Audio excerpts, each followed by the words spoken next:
Junior NTR আর প্রশান্ত নীলের আসন্ন pan India cinema dragon এখন হেডলাইন করেছে, কিন্তু এবার নতুন আলোচনার কেন্দ্রবিন্দু রাশ্মিকা মান্দানা। সূত্র বলছে এই সিনেমার একটি হাই এনার্জি আইটেম গানে পারফরমেন্স করার জন্য রাশ্মিকাকে প্রস্তাব দেওয়া হয়েছে। আর এই বিষয়টা স্পেশাল, কারণ এই গানটি হতে পারে রাশ্মিকার কেরিয়ারের প্রথম আইটেম সং।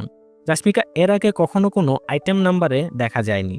প্রশান্ত নীল চাইলে এই গানটিকে ভিন্ন রকমের একটা ফ্লেভার দিতে পারে, যেখানে থাকবে গ্ল্যামার, চার্ম আর নাচের দাপট। রাশ্মিকার চেহারা, জনপ্রিয়তা আর স্ক্রিন প্রেজেন্ট এই গানটিকে করে তুলতে পারে একটা পর্দা কাঁপানো মুহূর্ত। তবে এখন পর্যন্ত কিছু চূড়ান্ত হয়নি। রাশ্মিকা ব্যস্ত থামা আর দ্য গার্লফ্রেন্ড সিনেমা নিয়ে। তবুও যদি ঠিকঠাক হয়, তাহলে এই গান দিয়েই হয়তো আইটেম সঙ্গে তার অভিষেক ঘটতে যাচ্ছে। এদিকে ড্রাগন সিনেমার 25% শুটিং ইতিমধ্যে শেষ হয়েছে, আর সিনেমাটি ওয়ার্ল্ড ওয়াইড 2026 সালের 25 জুন মুক্তি পেতে যাচ্ছে। আপনি কি ভাবছেন, রাশ্মিকাকে প্রথমবারের মতো একটা আইটেম সঙ্গে দেখতে চান?